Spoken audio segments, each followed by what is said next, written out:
Yo, what up, everybody? You know what is in the for Bramange, Mr. Alb reaction. So yeah, man. So I just read this news here. McG rejected like 20 million in average on his podcast or whatever. The people wanted to buy the podcast and everything. So for me, you know, as a person that comes in Canada, podcast and chill. I've been watching podcast and chill like for a long time right now. You know, I think ever since lockdown and whatever, right? So I can't like understand and I can't like believe him because he's not a money guy. You know, he's not a guy who's driven by money. He's not a flashy guy. If you have seen him, he wears flip-flops.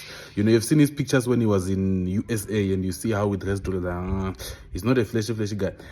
So for me, I can believe that he refused that. And also, McG is one of the guys who, number one, he thinks it's not worth it. Like it's not worth the 20 million that he was being offered. I think he think the business the podcast is worth more. You know, looking all in the like in the venture in the Bantuizi, you know, and all the others, right? They are sports in Motu, and then there's also popcorn and cheese, right? So he thinks like when they buy the podcast channel, they're buying all those kind of stuff.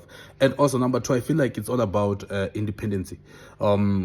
He wants the independence in. He wants to be independent. He wants to be able to say whatever he wants at any time that he wants. He don't want to be told what to do, and this is not what, because the moment they buy you, they will tell you, for example, if maybe BMW does something, they will tell you that, hey man, don't talk any shit about BMW.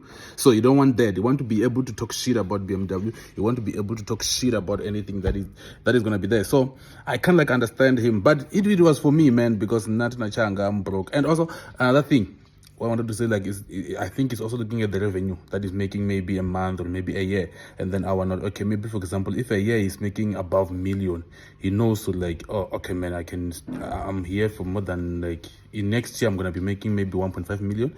In next year I can be making like 2 million. So he knows like it's a long dream, right? Again, so I'm just giving an example. So if it was me, I was gonna take it because my podcast at 180, as you can see, but guys were struggling. But if I was at that point in McJabakaye, I think I was gonna like make a counter offer. I don't know if he made a counter offer because I was structures, but I was gonna make a counter offer like I think the podcast is worth 80 million, right? So yeah, man. But yeah, that is that, man.